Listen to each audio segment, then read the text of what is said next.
Fala pessoal, tudo bem? Você sabe o que acontece quando um container cai no mar? Você sabe se ele é perdido, se ele é recuperado, para quem fica o custo disso, né? Quem arca com os prejuízos? Se você quer saber sobre isso e muito mais, se inscreve aqui no canal já deixa um like e logo depois da vinheta eu te conto.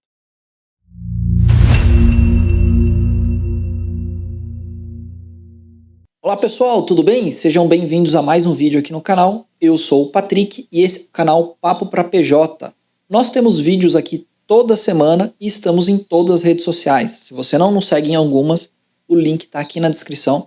Estamos no YouTube, no Instagram e no Facebook.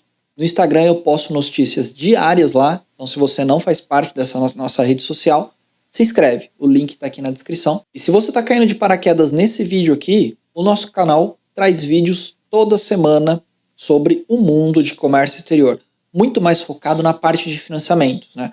Eu trago para vocês a minha experiência de 15 anos de mercado financeiro, falando um pouquinho, abordando um pouquinho sobre esses temas de financiamentos, principalmente, né? O vídeo de hoje, ele é para falar sobre uma curiosidade, né? Vocês já pararam para pensar o que acontece quando um container cai no mar? Na verdade, vocês já pararam para pensar que um container cai no mar? Né? Isso é relativamente normal. É mesmo, é? Se a gente for olhar a média, é mais ou menos uns 1.500 containers que caem no mar todo ano. Tá? E aí eu estou falando de containers em geral, eu não estou falando exclusivamente das importações que são feitas pelo Brasil ou das exportações que são feitas a partir daqui. Eu estou falando de ao todo. Né? Então, ao todo, a gente tem uma média de mais ou menos 1.500 containers que caem no mar. No ano da pandemia, isso deu uma estilingada, foi um pouco mais, né? Tem anos que a gente tem um pouco mais, anos que a gente tem um pouco menos. Na média, aproximadamente 1.500 containers caem no mar todo ano. E por que eles caem no mar, Patrick? A gente tem diversos motivos, tá? O navio pode pegar um mar revolto e, pelo balançar do navio ali, dependendo da inclinação que ele chega, os containers que estão na ponta acabam se desprendendo das travas de segurança e vão para o mar, né? Outros motivos pode ser um navio acabar quebrando, né? Então a gente já tem casos onde o navio quebra no meio ali e acaba afundando, né? Isso é relativamente normal, tá? E um outro ponto também é uma necessidade de muitas vezes salvar a própria embarcação. Então a partir do momento, e aqui é uma curiosidade super legal, tá? A partir do momento que esse container está dentro do navio, esse container ou a mercadoria que está ali dentro, ela não é nem do importador e nem do exportador. Ela é do capitão do navio. Aí ele tem total autonomia sobre isso. Ele pode, em um determinado momento, se for necessário, jogar containers no mar, se for o caso, para poder salvar a tripulação. Então a gente tem, às vezes, um mar muito revolto e há necessidade, né, de se descartar de alguns containers para poder estabilizar o navio. Sim, o capitão pode fazer isso. Patrick, é fácil? É simples? Não, nem um pouco. Existem diversas travas de segurança para manter os containers da forma que eles estão. Não é o mais habitual, mas sim pode ser feito. Tá? Então, o capitão tem autonomia sobre os containers que está ali dentro. Ele pode ser punido por isso?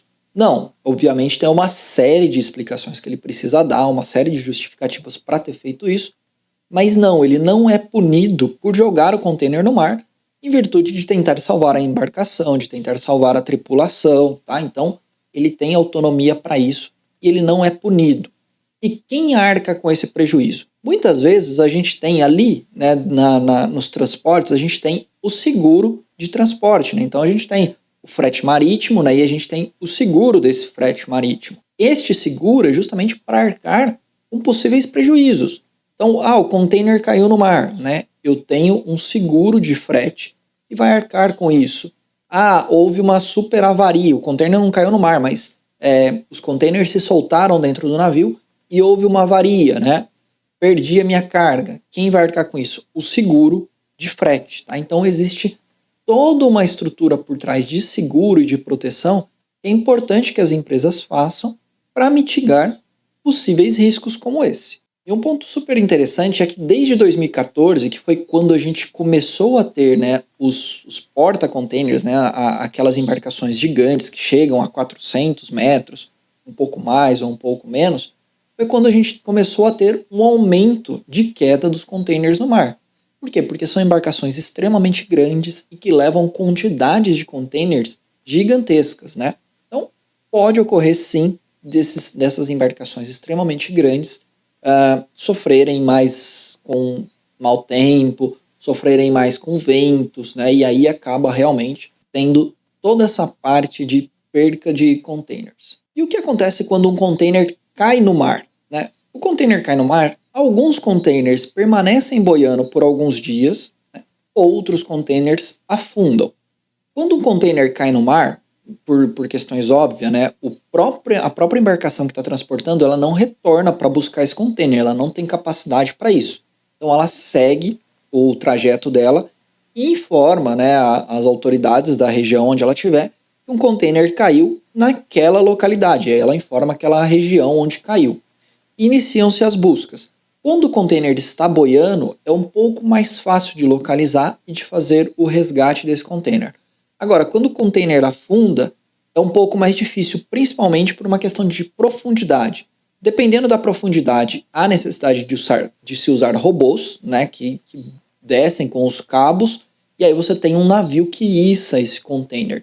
E dependendo da profundidade, muitas vezes você utiliza mergulhadores, né? Os mergulhadores descem lá, fazem toda a amarração dos cabos para que esses containers possam ser içados.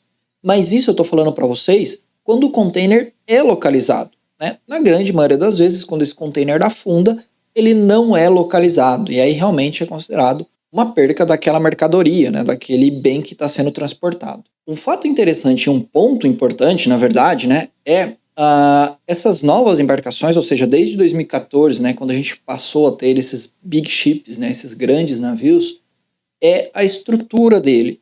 Então, é um navio que ele é muito mais largo na base e ele tem a ponta dele, né, a frente do navio, ele é muito mais afinada. Por quê? Porque esses navios são feitos para cortarem as ondas. Então, quando você pega uma tempestade em alto mar, esses navios foram feitos para encarar as ondas, né? Então eles vão de frente realmente com as ondas. O problema desses navios é quando eles pegam ondas laterais. Por quê? Porque ele é muito grande e muito denso na lateral. Então, quando ele tem uma onda pegando na lateral do navio, isso faz com que ele balance cada vez mais, e aí sim é onde a gente tem principalmente as quedas dos containers, né? Um fato interessante também é que quando esses navios pegam ondas muito grandes, né, eles podem correr o risco de se quebrar ao meio. Por quê? Porque entre uma onda e outra ele tem uma pressão muito grande no seu casco. Tá? Então, eles são feitos para encarar as ondas, né, ou seja, eles precisam ir de frente para as ondas. Por quê? Porque a frente do navio ali ela é muito mais afinada e feita realmente para cortar as ondas, né? E dependendo da altura das ondas, né, do impacto que esse navio sofre ao subir e descer das ondas, ele sofre uma pressão muito grande no casco, o que pode trazer uma possível avaria, né? E o principal ponto de queda de container é quando esses navios pegam as ondas na lateral, né? Quando ele pega uma onda na lateral, isso faz com que o navio balance muito, podendo chegar a inclinações aí de 35, 45 graus, onde faz os containers caírem. Bom, o vídeo de hoje foi um vídeo super curto para trazer uma curiosidade para vocês, na verdade, para trazer uma informação, né, algo diferente do que a gente está habituado a ver aqui no canal, que é justamente essa questão da queda de containers no mar. E o ponto de destaque para mim aqui, que muito poucas pessoas sabem, é quando se coloca o container dentro do navio, esse container não é do importador nem do exportador, ele é do capitão do navio, né, e ele tem total responsabilidade sobre a carga. Comenta para mim aqui embaixo se você já sabia dessas informações, se elas foram interessantes, se elas foram úteis para você.